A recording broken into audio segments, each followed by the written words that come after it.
Jeff Monson is, simply put, one of the most accomplished, durable, elite professional fighters in modern human history. The former Division I collegiate wrestler went on from his amateur career to compete internationally in mixed martial arts for 20 years, amassing long win streaks on several occasions, fighting for the World Heavyweight Championship and scoring an incredible 36 submission hold victories in 87 career fights. In addition to that, Jeff Monson is an IBJJF Black Belt Absolute World Jiu-Jitsu Champion, has medaled 5 separate times at the ADCC Submission Wrestling World Championships, including 2 gold medals. Monson's competitive career in elite MMA and submission wrestling may be unparalleled, but in the following conversation, we only really touch on it to serve as a backdrop to discuss Jeff's journey as a thinker, political activist, and dissident. Like most Americans, Jeff never used to much question his nation's empire or dig too deeply into our history or challenge many of the conventional narratives we're fed through our sophisticated propaganda systems that sadly include schools and corporate media. Still, Jeff cared deeply about people, and as a young therapist, social worker, and case manager fresh out of college, he began to develop an analysis of the world that both involved the psychological and material realms.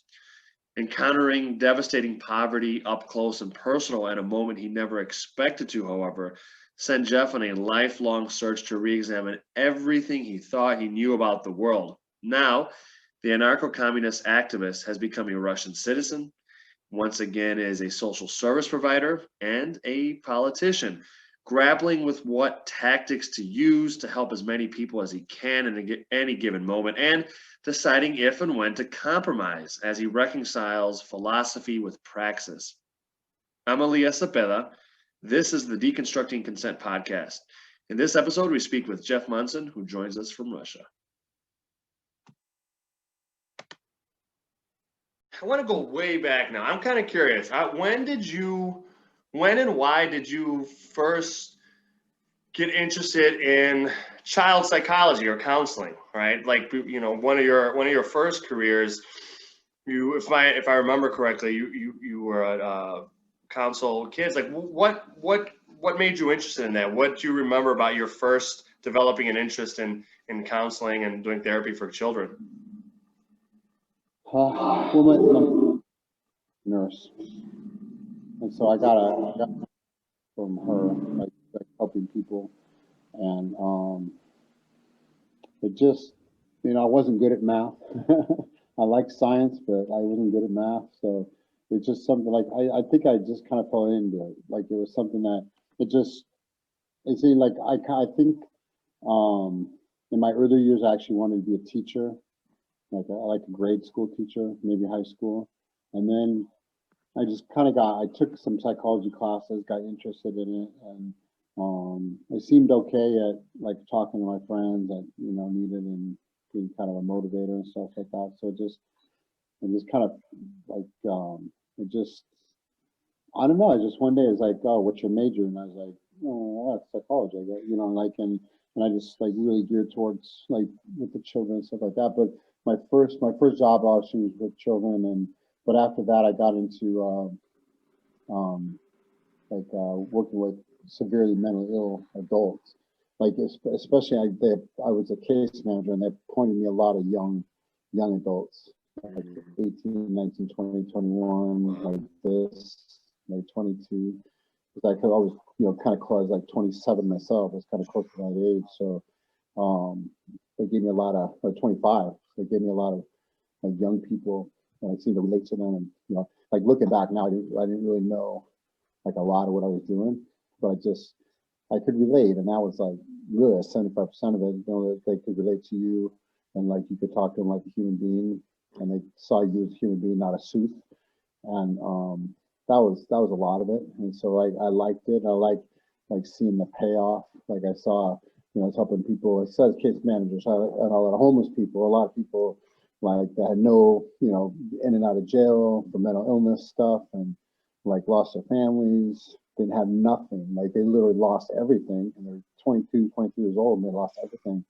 It's like, man, I couldn't do this, and I can, I kept finding them, working with apartment managers going, hey, look, I'm their payee. I can guarantee you're gonna get paid every month of rent. I'm gonna hire someone to clean their apartment so you know to be clean. I'm gonna give you my personal number.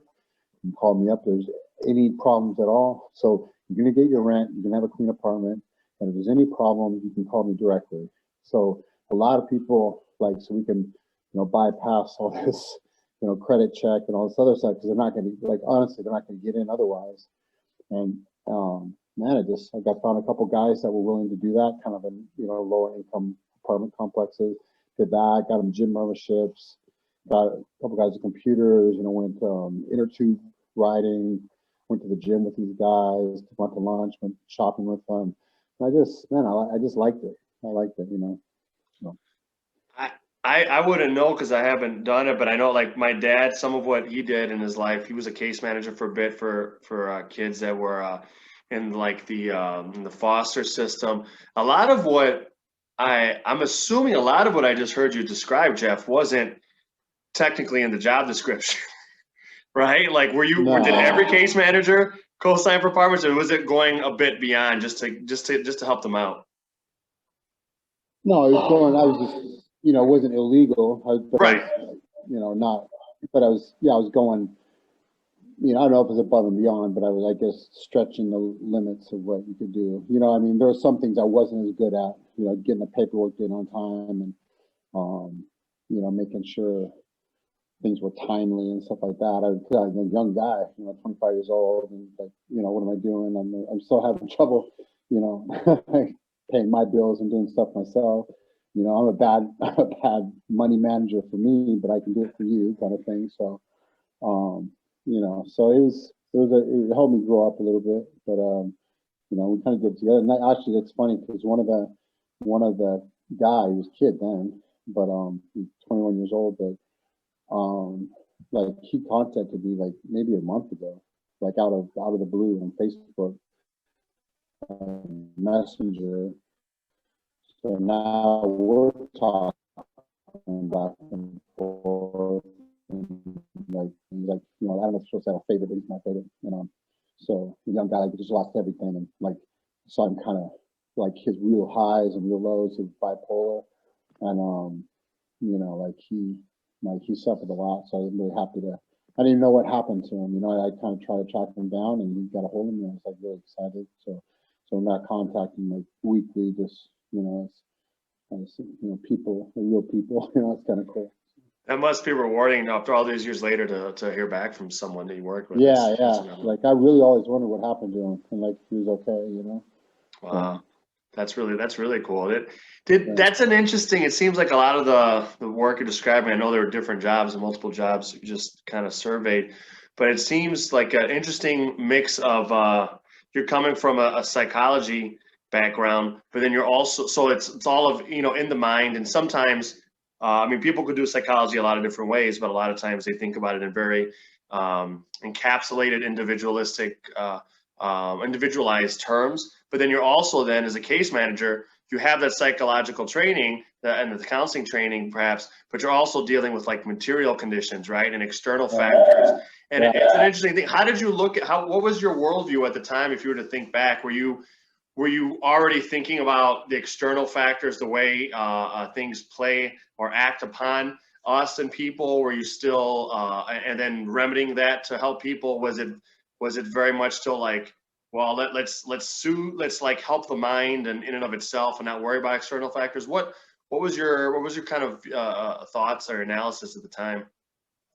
Well, I had an approach that was really good, but also had its bad parts, and that was I didn't think of the mental illness part of it at all. Really, I just thought of it as the external factors. Like this guy's homeless, you need to get him a place. Like, oh, this guy's was out being crazy and got put in jail, and now has these charges against him, even though he was kind of out of his mind when he did it. So we gotta try to get this sorted out with this probation officer, and how we're gonna pay these fines. And I need to get him on GIU to have an income, and and like, okay, well, he's like getting in trouble. We need to find him some activities to do. We need to find some friends. We need to like. I was thinking of this, and so in a way it was good because I didn't focus on the mental illness part, but I had a couple, I had one individual who, like, I wasn't paying enough attention to this stuff, the mental, and he, tried to like hurt himself, like really, and it was in the hospital, all this kind of stuff. And I was shocked. I was like, man, we got your place to stay. We got like, medication, but he wasn't taking it. And I didn't know that. And like, it was, like, oh, we got you in the gym. We got you, you got food now. You made some friends. I was like, my psychology training told me, hey, look, this guy's got bipolar, and just if he's not on the right kind of medication, is on the wrong, is on this, I think it was lithium, and that, but he needed also to be on a antidepressant because it made him come down, but it came from, you don't want to learn on the job like that, unfortunately. He ended up being okay, which was a relief, but that was a real big wake up call for me. It was like, okay, I got to help this other stuff. It's important, but I can't forget that, they're in this spot because of some reason. They kicked out of their parents' house or lost their families or something like that. Maybe it wasn't their fault, like basic wasn't, but there's something going on inside their head that's causing these behaviors that I really need to pay attention to. So it was like that especially that incident was a big wake up call for me. So it's one thing to treat people as equals, and that's important, but you also gotta take care of like some like needs, like some psychological needs, medication, like that kind of stuff. That's just as important as taking care of, make sure they got a place to stay in, etc. So. That's interesting. Yeah, I've heard, and I might be messing this up, and I've heard it in other contexts, but like there's a difference between equality and equity, right? Like, so yeah, like you could treat everyone as an equal, and that's definitely good in terms of like respecting them. But then, yeah, there's ways in which we need to recognize that not everyone's like at the same place or starting at the same place, and they may, and again, I've heard it in different contexts than this per se, but it kind of reminds me of that. Yeah, exactly. You got to be on, you got to like look at it at what they're going through at their level, not like, oh my gosh, you have everything fine. Why are you doing this? You know what I mean? Like, yeah. Well, that's fast. Thanks for sharing that. I've heard you recount a story in multiple interviews over the years, Jeff, where you talked about I believe, correct me if I'm wrong, right? Like, of course, but like going and competing in Brazil, and you having really nice accommodations. But then I don't know, was it in 03? Was it 03 ADCC, or was it some other time where? No, it was the MMA fight. I fought. Oh, a fight. Okay.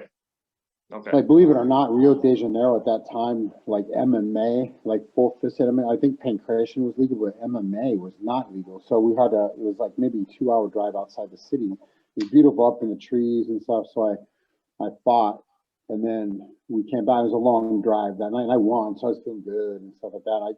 The story is at a beach, like basically a 4-star hotel, Wow. On Rio de Janeiro, like, maybe like half a mile from the beach. I'm walking the beach, going to my room with the, all night buffet and done all this stuff. And when I was coming back, I was with just flip flops and a t-shirt, and this woman, she had like a young child, maybe 2 or 3, on a cardboard box with her, and then maybe 6, 7-year-old daughter. And the daughter approached me, and I knew exactly when she came up, she was going to ask for money. She asked for like I think it was at time it would have been like 33 cents American dollars what she asked for, and I was just like, wow, like that is one of the 2 big incidents in my life that changed me politically. Yeah, it still brings the tears when I think about it, because it's like, and the thing is, like, these kids have no, like, say, the people, they made choices, and what do they do? They're 7 and 3. What choices do they make? You know what I mean? Like, they're born into this shit, and they're suffering, and like, I'm in a 4-star hotel because I happen to be a MMA fighter that really provides nothing to society but entertainment. It's kind of makes you think a little bit. So. Was it I'm kind of curious of the ways, if you reflect on it, why you think that became one of the big moments that changed your view. Was the poverty different than poverty you'd seen before? Was it the moment, like, man, you're riding high, and then you see someone so low? Was it a combination of things? Why do you think that really affected you? I'm sure you would have countered people suffering before. I'm just curious if you think back, like, why do you think that made such a particularly big impact in your development politically? Because this was the first time seen like poverty at that level. Like, I mean, afterwards I got to see like in the Philippines and in South America, Central America, I got to see poverty worse than this. But if you can think of worse than this, children jump like literally feeling scattered on garbage in a garbage thing, like on with diapers and just shorts, no shirt, no sandals, nothing, looking through garbage, looking for like food or bottles or something to sell or something. Like that's it. But I mean, I think it was the fact I was riding high, staying in a really nice hotel. I was feeling really good about the world. Like I couldn't think of anything better. I was just about, I was one day away from going home, go see my family. I was all excited because I, missed them. I hadn't seen them in a few days. I won the fight. I was in Brazil for the first time. It was like I'm on the beach. It's a beautiful, and then I don't think I had a t-shirt on, or maybe I had a t-shirt and shorts. I don't know. I mean, it's just enjoying everything. And then it's like, bam, like these people, like, and it was like it's like what you see on Feed the Children kind of commercials, like these kids that you never see. Most 99.9% of people never see this in the real life. You know what I mean? It's like it just at the very most, the moment, I guess I least expected it. You know what I mean? I mean, everything's great, and then all of a sudden I run into this, and it's like, how can you? But it's like it's hard to go into like you give them a couple bucks, I mean that's nothing, and then you walk up to your 4-star hotel and take the elevator up and then enjoy the buffet. It's like, wow, you know what I mean? And whatever I do, I fought somebody, you know what I mean? Got paid to fight somebody, which I like to do, you know what I mean? So yeah, it's a tough one. Yeah, I can only imagine. I can only imagine that. When you go back home at the time to the U.S., and maybe it's before this, right? Like maybe this is something you notice even as a kid, but when did you start, Jeff, seeing holes in conventional narratives that were all told, or national myths, or start seeing propaganda in our education systems or in our media, what we watch, what we read? If you think back, when do you think you started becoming even more critical? It sounds like you're always, engaged and stuff and thinking, but when did you start becoming really more critical and thinking, okay, well, maybe some of the stuff we're told about ourselves, or we tell ourselves about ourselves as a nation, as the richest nation in the history of the world, and about how good we are, or whatever, or how special we are, that maybe this is not the full picture. Honestly, it was one moment again. I mean, I can tell you exactly the moment, and unfortunately, it came really late in my life. It came. I was a junior in college at the University of Illinois, and I took a class. It was a social psychology class, and we had a guest speaker, and the guy was from India, and came in and talked about just like the difference between individual therapy and therapy that in groups, and how much like more efficient it was to do it in groups and cost saving and this, and that led to like talking about where money was being spent, where our tax dollars were being spent from the government, and how it was being spent on war, and how it was being spent. Like, I mean, I remember the whole, the what do you call it, the Iran Contra thing, and I still remember Oliver North like talking on, like doing his deposition before the Senate and all this. I mean, to me, it's like, yeah, he's a hero. Like, yeah, he's a good guy. He's protecting the president, protecting the United. Like, I was like a patriot as you could be. Like, go USA. I remember the first Iraq War in '92, and I was like all supportive of so happy that we didn't lose very many people and that the job got done. It was all salute the troops. I was like, I was a go USA guy, like 100%. It just shows the naivety. And so now when I'm critical of the US and the policy and stuff like that, I sometimes I have to take a step back and think that I was that guy at a pretty late age, you know what I mean? And I remember winning Abu Dhabi in 1999. Win Abu Dhabi, come back to the airport, the Seattle airport, and the you there? Yeah, I'm here. It's all right. It was the what do you call it? The World Trade Organization, the WTO. Oh yeah, the protest, right? Yeah. Yeah, the big, huge, like international, like this big international event. Like to me, it's just like the inconvenience going back through Seattle. Like, oh man, the airport, all these people protesting about this stuff. I really didn't know about it, didn't think about it, like thought about it, but I just thought the US was in, what are these people protest? Not like they're bad people, but I just, what I mean? I read the newspaper and just kind of assumed that was watching news and, and that was it. So, but that professor at Illinois made me I remember talking to him after class and I just thought, I remember going to the library and checking out like Chomsky books immediately, one day after that, and starting to read and starting to get what I call taking the red pill, and like realizing that, society that I thought that it was just absolutely. I mean, I don't think of a better, analogy than that is like you're taking the red pill and like. Do you really want to look at what life is, or do you just want to go back and not think about it? You know what I mean? And I was too curious and I wanted to know. So, and then when I went out and fought, like I said, in Brazil, and I experienced it in my own life, not felt the pain, not felt the suffering, none of that, but I saw it at least.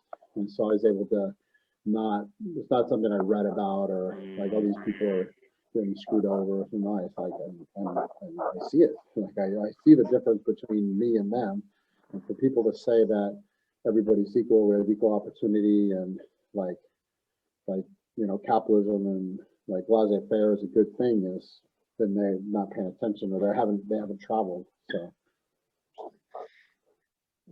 I want to get back to the stuff like you're reading and concepts of anarchism in a second, since we're mentioning Noam Chomsky and stuff. But I'm kind of curious, and this is an amorphous question. Maybe it's too big to answer. I'll do my best to kind of explain what's in my head. But at various stages, whether it's in Champaign, you're on a wrestling team, whether it's you're fully grown, you're a pro athlete, you're ATT.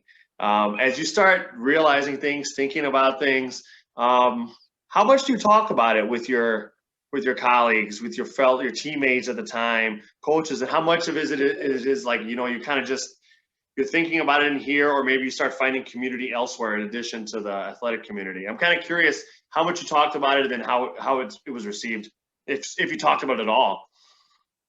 I guess that's some interesting thing. Like my team is American Top Team, and so they're very pro right. I mean, they're very right wing. Yeah, they are. Yeah, right. The owner.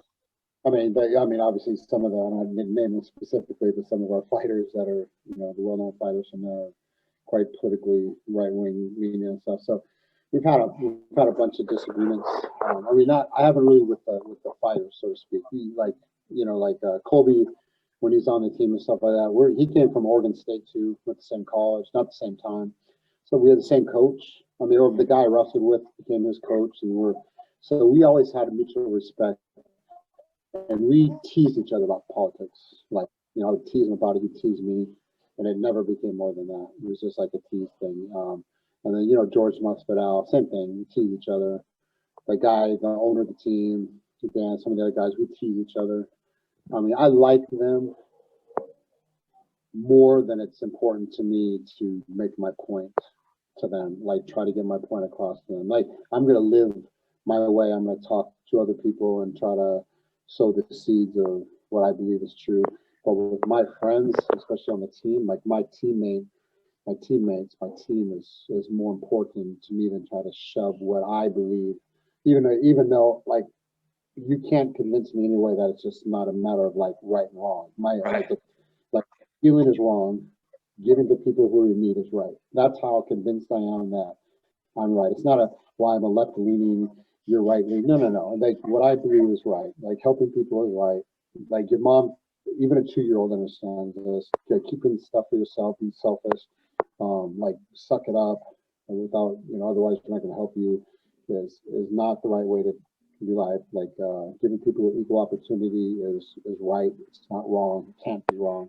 So there's no one that convinced me. No arguments. No, it's not. To me, it's like, the water's wet, so that's fact, and so this is a fact, and so I don't need to argue it with people that are my friends because like their friendship, especially like on my team, it means more to me than trying to convince them that like they're wrong and stuff like that. I mean, they had a Trump rally, like a Yeah. athletes, fighters against socialism, like a big event, and I had to tease them like I wish I was there in Florida, man. I would have been like in there and made it not so cool for you at that event,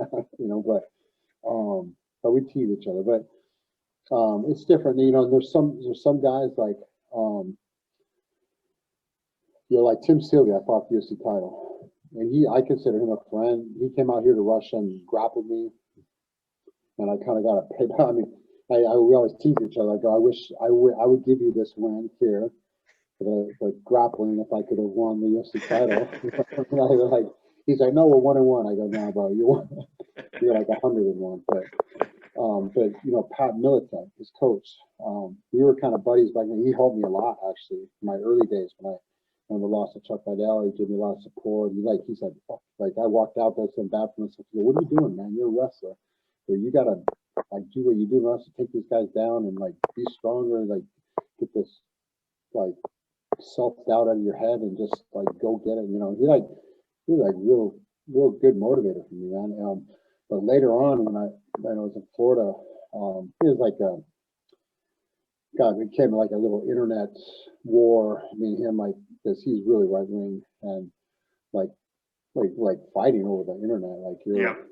then I think his last comment to me was, "You're dead to me." Like this. But recently he got arrested for participating in that Trump rally. No, I'm sorry. Well, yeah, he was arrested several times for other things recently, but yeah, he's in trouble. He got fired for going to storming the Capitol. Yeah. I believe, and I wrote on there to him. I wrote to him too. I said, man, that's bullshit because it's America, man. Like you can love it, you can not like whatever, but America, like it prides itself in the fact that you have democracy, you have freedom of speech. That's First Amendment. And for you to get fired, he didn't get arrested at this protest, and so he got fired from his job just for being there for supporting, to Donald Trump or this thing. He didn't do anything illegal. He didn't do anything bad. He was saying his views, and I told him that. I go, man, like we've had our differences, but man, they're wrong to do this to you. And I can't like we couldn't be more polar opposite politically, but like everything else, we both like to train hard. We both like people. We both, want to we both like train hard. We both try to support other athletes. And so we kind of that was nice. I was buried a hatch, and I was actually like, I wish he hadn't lost a job, and I hope he can get it back because that's really that's not fair. But I am glad that we made this contact or whatever. But really overall with other fighters, there hasn't and maybe I don't know, it's been mainly with fans that I've had like political conversations with, people like some loving, like when I came to Russia, people, some anarchists and leftists had me do some seminars and stuff like that before I was fighting Fedor, even before, and like since then a bunch, and Ukraine and stuff like that. So that was cool, and got a lot of hate mail from people that don't agree with it. So, but I think now if I was in the UFC or something like that, it would be a little more people would make more of it. I mean, they did before, but it was just kind of as a, oh yeah, he's the anarchist spider guy. But now I think it would be like more like, oh, he's like, we hate him or we like him because of it, you know, it's because of the political climate has changed a lot. That makes a lot of sense. And I think people, I'm assuming a lot of people can relate to what you're saying, where like having friends where we're just like, you know, this is not worth it to me to argue with you. I like you, you know, in spite of that and stuff. Did anyone ever come along?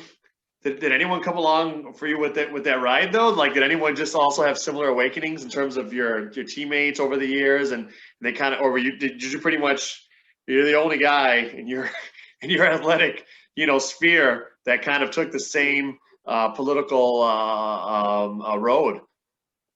Not that you argued with them, not that you convinced them, just did anyone that you, if you could think about it, has anyone that you know personally kind of, that you know have been at least vocal about that same type of political transformation?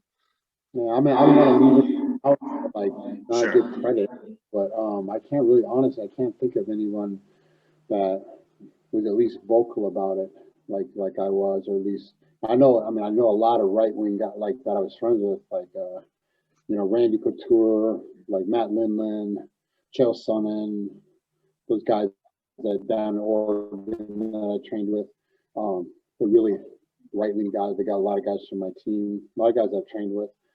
You know, like, there's been some jiu-jitsu guys that were maybe had kind of similar views, but you know, I mean, so some Brazilian guys, some high-level Brazilian guys, I think I trained with that kind of had similar views, but not really in the fighting sphere.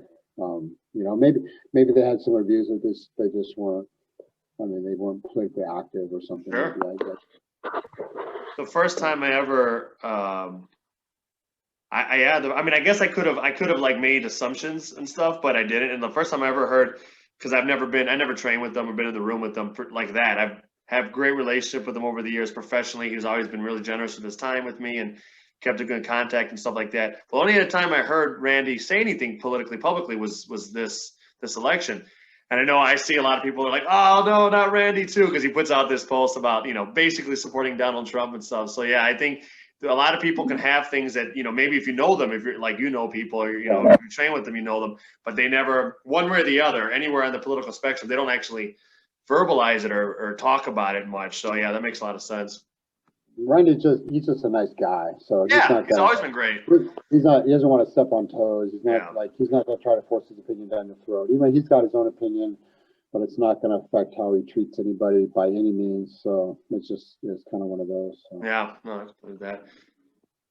So Noam Chomsky, great, you know, linguist, dissident. He describes himself. I mean, there's a lot. Anarchism itself is a spectrum, of course, right? Just like communism is. All, you know, there's multiple discussions and debates about how to define things, and just like capitalists or just like, you know, anything like that. And I'm paraphrasing him, but when people have asked him like to talk about, hey, you're an anarchist, because of course the way that anarchy is used as a term, especially, I don't know how it is in other countries, but in American media, it's just to be a synonym for just brutal violence and lawlessness, right? They're not talking about a philosophical, intellectual tradition that's varied and diverse and stuff. And I heard him talk about, he says, you know, in his view, his type of anarchism is basically that when you encounter power, you make power justify itself. And if it cannot justify itself, like it usually can, then you dismantle it. And then he has concepts, of course, about like mutual aid and how to do things in society. What's your sense, if your little elevator pitch for anarchism and why you call yourself an anarchist? Is it something to do like that? Is that because the reason I mentioned that example is because I think many people feel this way. They feel this way. They don't know what to call it, but they're like, oh yeah, if somebody's telling me what to do and they can't justify why they're telling me what to do it, I'm not going to listen to them. You know, like it's a very common sense thing, but people don't realize that that's what a lot of people consider anarchism. So anyway, what is it to you? I mean, I've Noam Chomsky, but I mean, it's completely right. I mean, like honestly, I have been like such a huge, especially in the political climate we have now.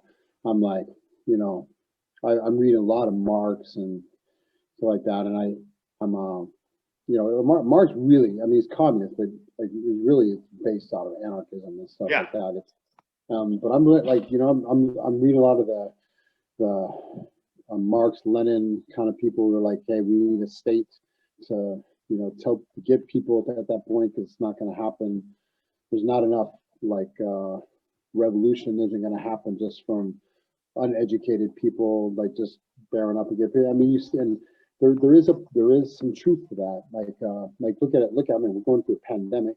People are losing their jobs. People are losing their health insurance. Yeah. People are dying, and still all this is going on, and we're just having these bailouts.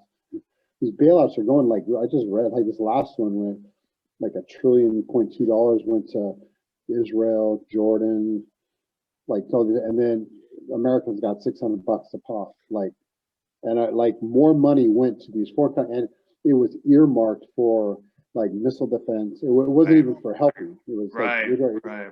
And these and countries like Israel has health insurance. We don't. Yeah, and free secondary education. Yeah, that's right. That's a good point. And so, but there's just an example. But amid this pandemic, would you think like something this traumatic would this drama filled?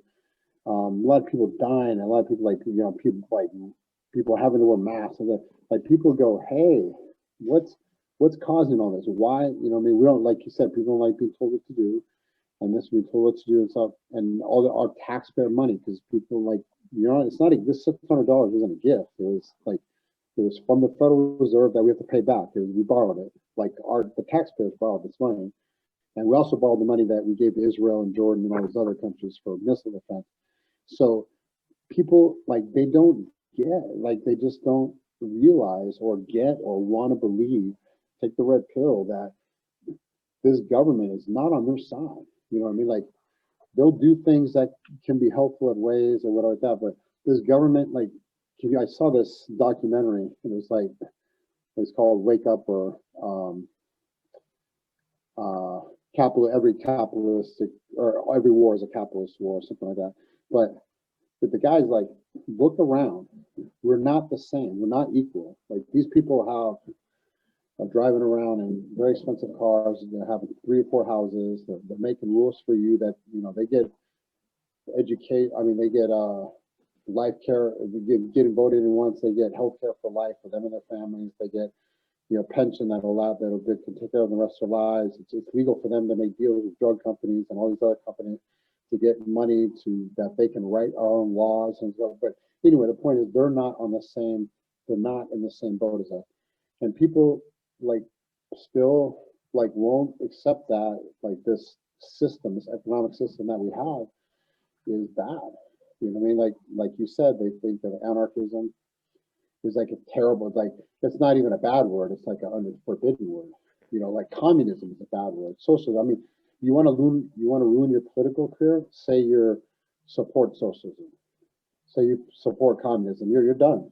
But if you look at what is socialism? Socialism is like the people who do the work, the people actual like laborers control the means of production and benefit from the products that they produce and get a share in what they produce.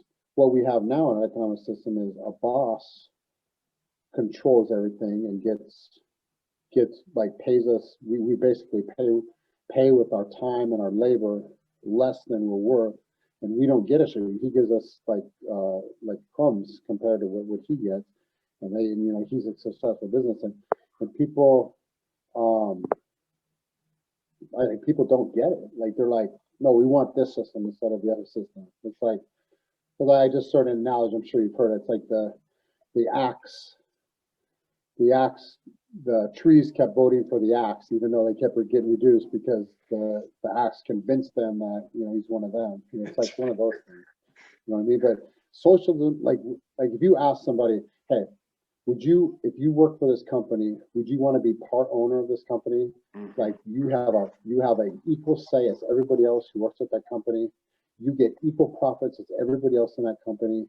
and you guys decide when you work, how much you think you want to profit from it, or all this stuff. And your guys are, you go, oh, the people who run this company are in complete control of it and get all of it. If it fails, you fail together. If you succeed, you succeed together. It all depends on you.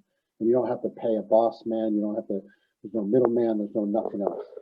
So and most people like that, right? When you take away the bad words or the forbidden words, we describe what, you know, a process or a dynamic. Most people, it would be intuitive to them, like, oh yeah, no, I do want to decide how my company spends the profit that I create, or the service, right? Like but it's the bad words that we've been propagandized to be scared of. And they're like, the government says, hey, we're gonna have, you know, they say we're gonna have all these lazy people. Man, I'm so tired of hearing this. We're gonna have all these lazy people like that get paid for sitting around and they don't have to work. Man, that's socialism. That's not socialism. And like, what do we have now? We have government people like Nancy Pelosi. I just read a thing on her. Okay, and I'll take a Democrat to not pick on Trump thing.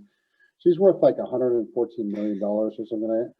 Her only job in her life has been like in the government. So how is a woman? And she makes good salary. She makes 274 grand a year, right? But how does somebody making $274,000 a year and then she has 4 houses? She's worth $114 million. She's got like assets. She's got stocks, bonds, like all this stuff. How is she worth that much if she makes $274,000 a year and has a family and expenses and has to pay 4 houses on it? How is she worth $114 million? And all these guys and women are millionaires. So I mean, where is our money going? Yeah. You know what I mean? That's our taxpayer money that's paying for this stuff. It's like, so you don't want to help the single mom, like, you know, because she shouldn't have had 3 kids and she should just suck it up, and that's her fault if she's going to be, you know, she shouldn't get money for food stamps or like helping with rent because she chose to have 3 kids and she picked a loser to have as a father, so that's her fault, and I don't want to pay for her. But I'm gonna pay like these senators, governors, you know, whatever. I'm gonna pay for Trump, for Obama, whoever it is, to play golf, you know, like 89 days in the year and all this other stuff. I don't mind paying that, or endless war, but I don't want to pay for my neighbor lady to have, you know, food stamps or like a cheaper rent or something like that. It doesn't make sense. But it's the meat. It's how we're entrained, how we're believed to think. Jeff, in living in Russia and like living there now for some time and just spending time and traveling even before you were living there so much, I guess I'm trying to get at, I'm not sure exactly how to put this, but I'm not pretending this is what you believe. In my view, the U.S. and at this point, U.S. and Russia are both capitalist countries. I would, me, Elias Cepeda, personally argue that they're both oligarchies. Yet Russia has a more recent revolutionary tradition. I would argue the Russian Revolution was actually fought for good reasons. I read people like Gerald Horne, a historian, who argues that the American Revolution was actually a counter-revolution to preserve slavery. So I don't think American Revolution was this pure ideal thing that we think of. That's my own personal view. So, you know, I think there are 2 capitalist countries. I'm saying I think they're both oligarchies. You can disagree with it for sure if you like and explain it.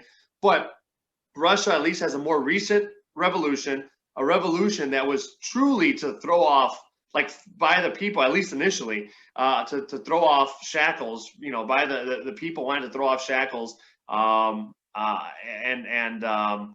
then various experiments ensue to greater or lesser effect and stuff like that. I think there's a difference between like the initial Russian Revolution and even Lenin, or certainly with Stalin. So just like the American Revolution leads to various things that are, you know, good and or bad. But how are these ideas in your experiences, Jeff? How are these ideas, even though in my view you're still in a capitalist country in Russia, still with if it's not a total oligarchy like America, it has powerful rich people, right? Certainly. How are these ideas accepted there? Do you feel a difference? Are your ideas that are considered so radical America, do they at least have a place in Russian discourse and Russian society? Are they at least acceptable to talk about? Yeah, I mean, you're right. There's, I love Russia and I love being here, but to say it's not an oligarchy is just like is not being honest with myself. So, and it's capitalist, it's oligarchy, but and like you referenced, because it's important distinction. Yeah, the American Revolution was a revolution, but it was a political revolution, a political like changing one leader from another leader, and it was all economically based, like trying to, they said it was, no taxation without representation. That was actually kind of a small part of it. It was, like if you look at the Americans back in that time, that you had to have like 200 or 300 acres of land, be male, be over 35 years old, and something like that to have a vote. I mean, so all the Indians, all the like slave people from Africa, all the women, and everybody under 35 years old, and everybody who didn't own like 200 or 300 acres of land couldn't vote. You had 80% of the population wanting to change. It wasn't the rest of them that populated. It was the 8% that sparked the revolution. The October Revolution, was 1917. It was like that was a social revolution. The only social.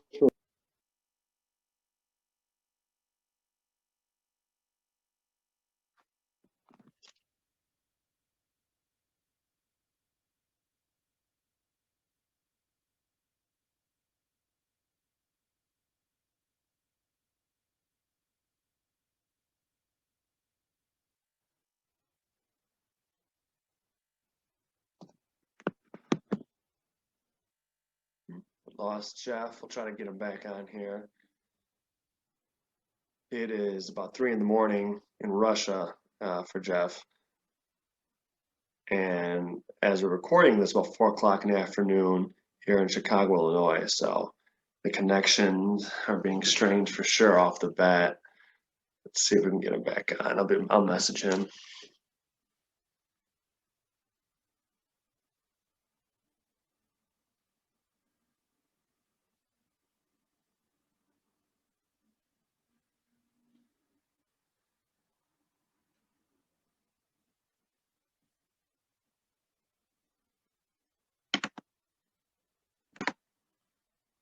Okay, I think we got Jeff back. Let's admit him in the room.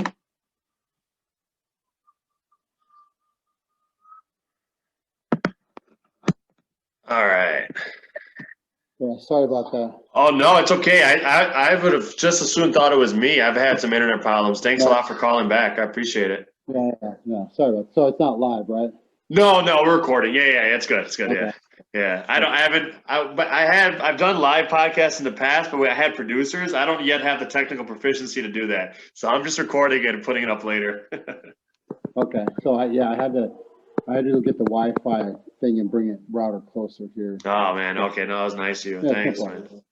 No, I know. You can try to complete the thought if you'd like, and if you want to move on, we can. But I know you were talking about the differences between like political revolutions and social revolutions, which is really which is really cool because I know in interviews past I've heard you say that what America needs is a social revolution, and that's kind of what you're describing with Russia. So you can continue on with that if you want, or if you're past the moment, that's cool too. No, it's like so that they could. And like it made some, the people were, Marx didn't expect it to happen in backward Russia. He expected, but Lenin and those people, they said, man, it took like the vanguard party, like the, proletariat party to make this happen. Like we needed like individuals to spark it. It wasn't just these peasants who didn't know what was going on, who just accepted the czar or whatever. And man, I really struggle with this because when you look back in history, what big revolution, what big social changes have we seen? We can go back to like Jesus, whether you believe, in religion or whatever. I mean, he caused a revolution, right? No doubt. All peaceful, Gandhi, peaceful, Martin Luther King, peaceful. And you look at some revolutions that weren't peaceful and they just didn't last, you know what I mean? Because if you take violence and you overtake because you have more power, and so you're able to like exert your will what you think is right, then you just lay the foundation, like in practice, that you can be overthrown by someone who's more powerful than you. You haven't laid a foundation for this is right. We're doing this because it's right, and because enough people, like for example, India, enough people just said, we're not going to work. We're not going to be your slaves anymore, Great Britain. So we're not going to fight you. We're just not going to do your stuff. And enough people did it. That just wasn't worth it. So they just left. You know, like in independence and freedom. You know, Nelson Mandela. You know, another. You know, these people didn't fight, but they like who can we think of that fought and had a more impact than these few individuals? I mean, I can't think of anyone who, you know, obviously some popular people in the fights, but like not that made that much of a social change. And so I think, so I think it comes down to educating people, you know, educating people to, there's a different way, there's a different path, like you have the power, you have to do this solidarity, and it's frustrating when people, for me, are just not informed and don't, it's not that they're not informed, because like I said, I was not informed either, but it's when you're like actually shown the light and you just like choose not to look at that, or choose not to make that like a possibility. You just like close your mind off it. And like an example is, I just got a discussion with my wife today about this. They had, I guess, Biden took down I don't know if you heard that, a portrait of Andrew Jackson. Oh, no, I didn't. I heard some of the things he put up. I didn't hear about taking down Andrew Jackson. So he took down a picture of Andrew Jackson, who's a slave owner. And so some of Andrew Jackson's descendants are still around today. And so they were split. Like some of them said, yeah, I understand why you say that. And some of them said, no, that's a part of our history. But either way, you know, people are like, shit, I don't know. So Andrew Jackson wasn't a good guy. Like he did some good things, but like generally speaking, as a human being, politically he did some okay things, some bad things, but as a political man, you know, he won the War of 1812 and stuff like that. But as a human being, he wasn't a good man by all reports, right? Right.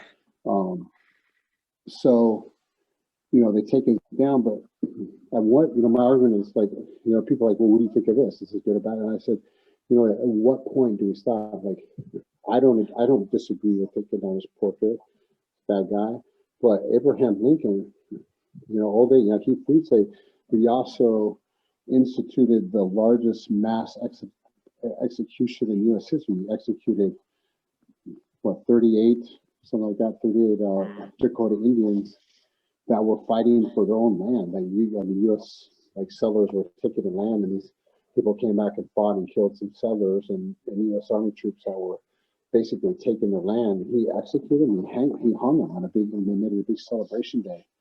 You know, even though, you know, he Emancipation Proclamation, helped the slaves, all this, but on the other end, he killed, you know, Native Americans. You know, he's a helper of this genocide. And George Washington, slave owner, and not a nice guy to his slaves. But in his own memoirs, you know, like that are published, he's a jerk, you know, to his own slaves. And even after he had in his will that after his death, his slaves were not to be free. Only after the death of his wife were they to be free. So, and he didn't treat them well. You know, his own memoirs, the way he treated them, talked about and stuff like that. And so, are you gonna take George Washington off the dollar bill? You know what I mean? You're gonna take Abraham Lincoln off the $5 bill. You're gonna take down their statues, their memorials, their all these things. You know, like what's the difference between them and Andrew Jackson? So it's like, when you look at U.S. history, you have to look at the fact that, and this is an opinion, this is just like that, when you look at history, if you can look at it from when you know all the facts, you can look at it from like a view, like a third person view. You don't have to be It doesn't matter who wrote it, whatever. If you have all the facts in front of you, and you can look at it and say, "Hey, this is what happened. Whether it was good or bad, this is what happened." In Russia, that's what they do. They don't. The media doesn't, like, you learn in school about Lenin, you learn about Stalin, you learn about like the revolution, this and that, but it's not painted in a like positive or negative way. It's painted as, this is what happens. You have a lot of people here that would love to go back to socialism. You actually brought up that point. Like, can you talk? Yes, you can absolutely talk about it here. It's absolutely open. There's a lot of people who would love to go back to communism here, especially people who lived under communism and would like to go back to that. And there's some people that just like don't like it, like capitalism, you don't like the way it is and stuff like that. But it's split. In the United States, it's not that way. They say this is the way, it's American socialism. This is the only way we've been taught. I mean, you didn't. I mean, we talked about, learn about George Washington chopping down the cherry tree. Abe Lincoln, wrestling, like he's a good wrestler, like with these stories and funny things about him. But you didn't know that. I never knew that, George Washington was a slave owner. I never, and he was a jerk. I never knew Abe Lincoln, killed or ordered the execution of 38 Dakota Indians, fighting for their land, like this kind of stuff. Until later, until like recent news and stuff like that, because this is not America. It's not comforting to know this, that you're like the founders of our country, that we like rever, they're godlike, like demigods, like that they're like, some of them were bad human beings, even though they did good things to start America. They were, George Washington, like declined another term of president. He said, I'm not going to be a king. He did some good things politically, but Sure. did some bad things that we talked about too. So, anyway, the Andrew Jackson question. So how far are we going to go deep? How deep are we going to go into like looking at ourselves? And I think people are afraid to look at America founded by genocide of Indians and the enslavement of Africans. That's how, without either of those constituents, there's no America. Right. That's absolutely right. Yeah. No, thanks for sharing your perspective of living out there. And I think, yeah, that's really interesting. I didn't know that they had taken down the Jackson thing. Yeah, it's such a weird, like this. I mean, this whole administration with their emphasis on like diversity, at least racial and gender and sexuality diversity in the cabinet. I mean, all of this, and then like that, like you're saying, like the taking down Jackson. I heard they put up a Rosa Parks bust and stuff. And yeah, that's cool, except for like Joe Biden has never apologized for in the 80s, like opposing busing. Yeah, he was opposed to racial integration in schools. He won't say that, but he was opposed to the mechanisms to do it. He's a segregationist. So it's like this performative, hypocritical stuff. They could be like, oh, Andrew Jackson, was a racist and killed all these Indians in the name of American empire, so we don't want to honor him. Fine, but is this new administration going to stop murdering, yellow and brown people by the millions right now? No, they're still going to do it. They're still going to do it all. So it's like this very superficial, performative thing that's hypocritical. It's fake, man. Yeah, we're bombing today. We're bombing. U.S. bombed today as we speak. We bombed 7 different countries today, in 7 different countries today, as we speak. As we're putting up these Rosa Parks photos and all the stuff that we're starving. We have the biggest humanitarian crisis in almost a century in Yemen right now, that we are supporting, like giving weapons, selling weapons, giving weapons to Saudi Arabia to do, and condoning this, like, and anti-humanitarian acts, and we'll put it, like you said, it's just, there's absolute hypocrisy. And like I said, I don't mind the Rosa Parks photos. I don't mind it, like it's good, but it's just it's an act. Like he wouldn't have done this 20 years ago when he was, or 30 years ago when he's like not wanting segregation. And he made some comments about it, you know what I mean? And they have documents showing his vote for these things and quotes that he said about these things. And I was like, he's like, what, Exactly. Yeah. No. Exactly. You were talking, about how some of these like about like needing a need now for like a vanguard party, or and how some of this, you kind of struggle philosophically. It's interesting because I actually wanted to ask you about, for example, being involved in electoral politics yourself now, or being involved in bureaucratic politics, and as an anarcho-communist, like I imagine there was a moment where you had to decide, like, okay, I think it's worth it to get into electoral or bureaucratic politics for this reason. Because I'm sure it wasn't easy for you. I'm sure it was, you had to decide, like, no, I'm going to stay completely out of the system, nothing but mutual aid, anti-statist all the time. Or, you know what, maybe it's impossible, like you said, to do revolution proper, a violent one, and have it last. Maybe we have to use parties or political parties or things like that. So it feels like what you're talking about was maybe connected to what I wanted to ask about anyway. But was that a difficult decision for you to get into electoral politics, bureaucracy, become an actual, a government official? And what made you decide to do it and say, you know what, I think I can do more good this way? Why did you end up deciding to? Yeah, that's a really good question. And some people have asked me that. Say, Jeff, and some people, some anarchists and some like anti-thought guys, especially, have like said, "Screw you! You're not, you're not anarchist and this and that."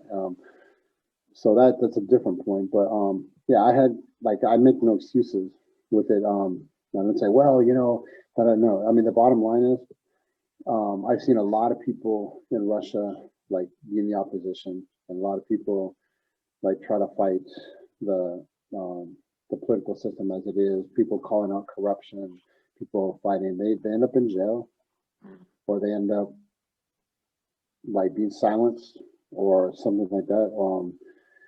Or they just fade into obscurity, and they don't accomplish anything. Um, and I'm taking this definitely the long road. I'm going through the electoral process. Starting as a deputy, now I'm in this position of like a sports minister in UFA, and nice social coordinator and stuff like that. But like I have an opportunity here to do a lot, and that's my justification, I guess, is that I can do a lot of stuff with what I have, the positions that I have, and I have an opportunity to go upward. And if I had fought the system from the beginning, like what's in my blood, like I'm gonna say bad remarks about this guy and the president and stuff like that, I'd be done. I mean, I would be, at the very least, I'd be back in America, and like my career, so political, like my opportunities here would be over. I guess it's an analogous to being like labeled a communist or a socialist in America, and every people believe it, you're done. So I can do stuff, but I'm not gonna. I mean, it's being hypocritical, and I admit it. And it's like I had to make a choice. I could fight the system and do nothing and just have my dignity intact, I guess, to say, yeah, you know what, I was an anarchist till all the very last like possible chance I had, and I did what I said in this. Now, and I took, I got voted in. Do I believe in voting? No. Like I tell people that voted, but I don't believe in voting. But also it's what you do with this power. So to speak, like I don't believe I have any more power, or I'm better than anyone else, or that I have. And I definitely understand that I have more opportunities because of who I am or my position to do these things. But and this is going to sound really, I hate to say it, it's going to sound arrogant, but like I don't believe, and maybe because I don't have enough power, and maybe because it's whatever, but I just don't believe that I can be made to go back on my ideals and my beliefs. I don't think I can be I don't know the proper, I don't know what I'm looking for, but compromised or corrupted? You don't believe you could be corrupted? Corrupted. Yeah, I don't think I just don't think I can be corrupted. I don't care. I really like honestly don't believe care about money that much. I have enough to live with. But right now, if I was president of Russia and had this much power and money as I do now, just like, yeah, I can live day to day. I don't have a car here. I live in an apartment, 2-bedroom apartment with 3 people. But I'm happy, like I'm not rich, but I'm like here I'm middle class. In America, I'd be poor, but with what I had here, but like I'm happy, man. I'm happy with my life. But I would be I wouldn't need any more. I'd say took my children away and put a gun to their head. Of course, I would do whatever they want. But like as far as like being corrupted, I just don't. It sounds arrogant, but like I just don't. I don't care about those things. Like right now, I had a long career, man. I had almost 20 years fighting. I was on the spotlight. I got accolades. I got people cheering my name. I got people asking for autographs and photos and all that cool stuff. And now, like like literally, I just had a major injury. My career's over. I know it's over, and it's time for me to like all this stuff I have on my head, all these things I've been doing, like a little bit of it helping people, a little bit of doing this politics, a little bit of doing these things. Now I can just dedicate this full time, with my family and giving back my kids who I haven't spent enough time with, and give back the 2 other people. And so I can do this 100%. And so that's what I want to do. That's what makes me happy. So that's what I want to do. And so I guess this position of being like voted in, all this stuff is like, yeah, okay, I'm voted in. I have a technically higher position than the person on the street. But like, I know what I'm going to do with this, like authority or whatever you want to call it. Like I'm going to use it to help people. So when I've heard you talk in other interviews, I think Lenin would have said the same thing back. Yeah. No, it's invisible, right? Like we two different people with 2 different intentions, or people that end up going and doing 2 different sets of things might say the exact same thing. It's all in the doing, right? Like it remain, you said, Lenin might have said the same thing. Maybe he never meant it, or maybe he did and got corrupted. But at least I would hope people can respect you for your honesty about it, right? You're not. I'm being a hypocrite. I'm honest. I think everyone's familiar with being hypocritical in our lives, right? Like, am I opposed to all sorts of things? Yes. Does the clothing I'm wearing contradict that? Probably. I bet all of this was made by like some slave child. Like, am I in favor of it? No. Do I have to yet to figure out, okay, what am I going to do about this? Yeah, probably. But there, in any given moment, there is some hypocrisy. Being honest and self-reflective is probably the best start any of us could have. But you brought up a good point. Is like, and that's what problem is. Like we said before, like so going back to trying to change things, have a real social revolution. You have to educate the people. Otherwise, you could throw out Trump, throw out Biden, throw out all the bad leaders, and start fresh in America, or any other world, and people would be like, they wouldn't know what to do. There'd be a power vacuum, and some other people would come up there, and they would either be good or bad, and then America would follow them, and then they go down the same path of, like, depending on who's president and stuff, they would take no responsibility themselves and stuff like that. Until they're educated that, hey, we really connected. It's not some like God's, like the kingship type of thing where like they believe God ordained this king to rule them, and they have this like the law of like the heavens or something like that. These are just ordinary people that put on their blouses or their jeans, or their dress pants just like we do, and they just have, we vote them in because whatever. And another thing is, who these people that we put in charge, like Biden, like look at all his skeletons with the not supporting integration and stuff.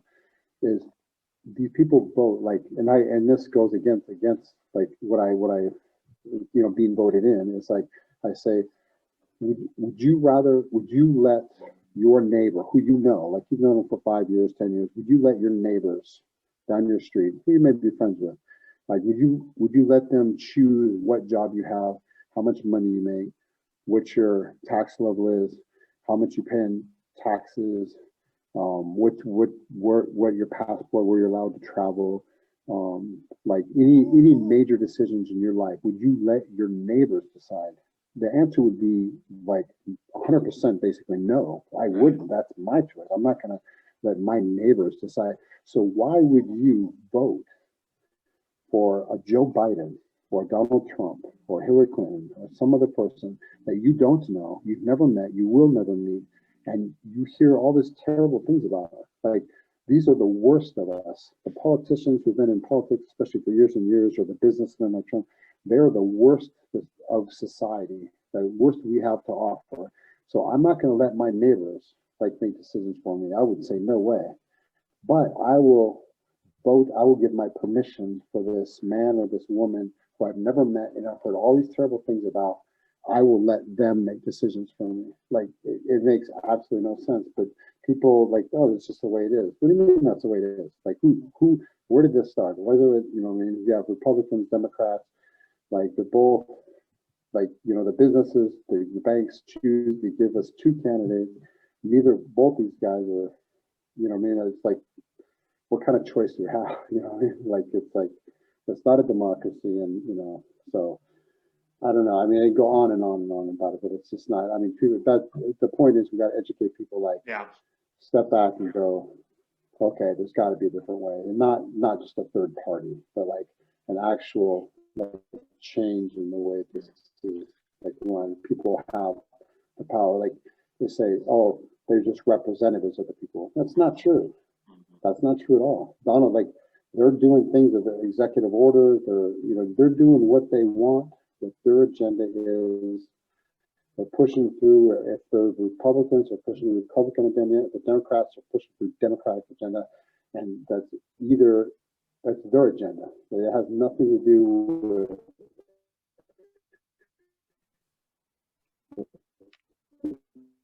people.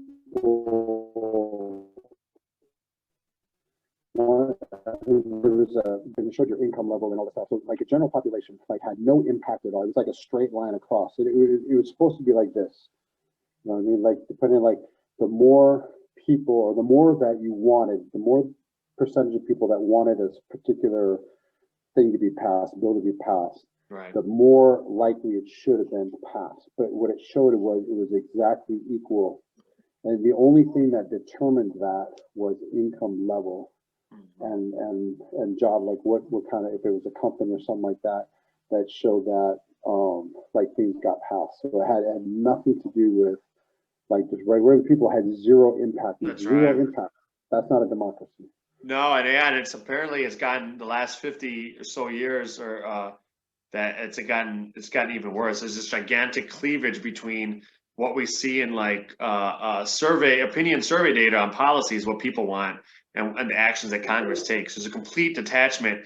But where Congress is aligned, of course, is with their corporate backers, right? Like the corporate donors.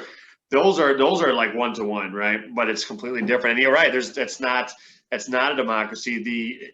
A representative republic, I guess maybe could work, but not if the corporations, the corporate interests have more contact, more influence over the contact with influence over the politicians, because we don't have publicly financed campaigns or anything like that. But you're right, it's complete, but I think lends itself to propaganda. If you're sending people who you don't know, like in that metaphor and analogy you use, which is almost, it's not even a metaphor, it's literal.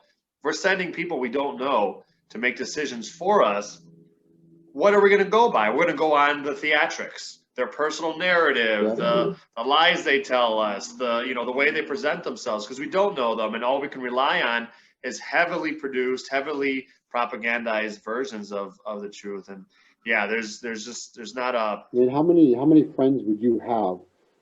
Like, I mean, how long would you have a friend that lied to you every day, all the time? Like, he would be your friend, right? Like, but these people lied to us. I mean, look, I mean, Trump, like this, like at one like press conference, there's like 45 either misleading or just completely false statements. I mean, like, why interview somebody that's just like you can't believe? I mean, it's almost like more of what he says is lies and not. But this isn't just him. I mean, Biden. No, right. I see a bunch of videos of his saying, "No, I never said that." Oh, yeah, you did. Here's a video of it. Oh, I never put it. Yeah, here's the thing saying you said that. You got this in school? Nope. Here's a document showing you got the. Like, it's just how do you come to grips with the fact you just, you know? But anyway, I mean, we can go on and on about this politics. No, of course, but it's super interesting. Yeah, education. The last question I have for you now, and I could bug you for the whole time. We'll have to do it again. But I've heard you talk about, in terms of your decision to move to Russia, or to visit it, and then to move there, and then to get citizenship, and now to work there. I heard you talk about feeling Russian, and talk about the reception you received first from the get-go from fans when you were fighting the first time you fought in Russia. Just the warmth of which you were received. You know, I've seen videos of you giving tours of your home and showing people, send you paintings and all that. And it seems now, like, I've never heard you talk this explicitly about the political culture there. But it seems, I mean, from what you're explaining, yeah, it's not like you moved to Russia because you have some utopian idea or some false sense of Russia being a political utopia. And which really lends credence to what you're saying. It really sounds like you love life there, you love the culture there, you love the people there, and who wouldn't want to decide to live based on those criteria, right? I don't know what your experience as an amateur and professional athlete in America was, and you can speak to this, Jeff. But would fighting in Russia and receiving the respect and in victory or defeat, would have that made such a big impact on you? Do you feel if Russians fans didn't treat you with, like, fundamentally more respect than you would receive in America? Maybe I'm wrong, but, like, do the athletes, do you receive more respect there? I mean, I'm an American, and I almost, like, every time I've been at a UFC and I'm in the media row, like, I want to, like, get in a fight with the idiots behind me because they just completely classless. So again, I don't know what your experience is, but I guess I'm wondering, were you treated with fundamentally much more respect, much more humanity as an athlete in Russia than in America? And is that a big reason why it made such a big impact on you? I mean, obviously, I think it'd be, like, not truthful to say that, like, my who I am, or, like, what, you know, my name or something like that doesn't affect how people treat me here in Russia. Of course. You know, how, like, moreover, a generally very positive experience in the United States, being an athlete. You know, like, of course, I'm hate males and stuff like that, but that's, you know, but I get you know, on the street, like, I've never had a bad experience in America, with, like, people being negative or, like, haters or something like that. Only positive, like, only positive, only positive. Like I said, I have friends and family in America and stuff like that, and this wasn't an escape to get out of anything in America. This was just like I was intrigued by Russia. So when I came the first time to fight Fedor, I mean, before I fought Fedor, I had the week before, I had like 3 master classes, 3 big seminars. Even the day before, I had a big seminar for, like, anarchists, and I was late for the weigh-in. I missed the weigh-in, and they got pissed. If it wasn't such a big fight, they would have canceled on me. You know, I missed the weigh-in because I was, like, doing a seminar for anarchists for free. Like, they were pissed. But so the people are so, like, I'm so unexpected how generous people are here. And it's not just with me. It's just, like, with people in general. And so here's, like, this story encapsulates what I love about Russia. It's a hard story. So I was in a city, and I had to go there for 3 weeks to prepare for this fight. And the guy, and I really got taken by the organizer, because he's like, yeah, we'll come to do, like, a master class. You'll do this, and you'll be able to train there and get used to the, you know, climates and all that. So I went down there, and man, I was just being run around like he was making money off my showing up to a tattoo shop and signing autographs, and he was just making like tons of money off me. Like, and I at halfway point I realized, and finally I had to say, look, bro, I need to train. He was letting me train. I was training, but I was also running ragged, like doing all this stuff for him. Anyway, and actually I got paid like half of what I was supposed to for the fight, and so I got taken by, you know what I mean. But something happened that like way overshadowed any of this like negative experience, and so I went down there, some training and stuff like that. So I'm doing press conferences and that, and so the day after the fight, I win the fight, so I'm happy about it. So I kind of like, all right, like it makes you forget a lot of stuff when you have a good experience that way. So I'm walking out, which I have one day of free time, and then the next day we're gonna go. So I'm walking, and I finally enjoying not having to do interviews and stuff like this. And I was with a translator with me, and so this old guy, man, he's in his 70s. I'm hobbling, like waving, Jeffrey Monson. So I stop, and he comes up to me, and through my translators, like, hey, look, my name's I think it was Gregory. And so he's talking to me, and he said, man, I saw your interview like a week and a half ago, and that you were here. And during the interview, I said, they asked me, oh, you like being here? You like the city? You like Russia? I'm like, yeah, I love it. People are nice and blah, blah, blah. And he said, man, I really said, but I said, man, I want to be home because my mom is dying. She has cancer. I want to be home. And so this guy, he gives me this plaque of like with big Jesus, and he goes, "This is for you." And he said, it's kind of emotional because my mom did pass away after this, so about that. But so he gives me this plaque, and he said, "I made this for your mom." And he goes, "You don't understand this, but I love your mother, and I love you, and Russia loves you, and Russia loves your mother." And that, like, yeah, okay, because like they know who I am and all that stuff. They made this for me, but like this old guy, like it wasn't in front of TV, it wasn't in front of cameras, it wasn't for TV notoriety. Like it's just like he felt my pain, and he wanted to give something back. And I don't think it would have mattered if I was Joe Smith or Jeff Monson at that point. You know, I mean, he saw someone in need or in pain and wanted to give back. So that, like, I mean, that's not just one experience. I've had some experiences, but I love Russia. I love the people. You know, I mean, I love the people, and that's why I'm here. That's amazing. That's amazing, man. Well, I appreciate you taking time again, man. It's really excited.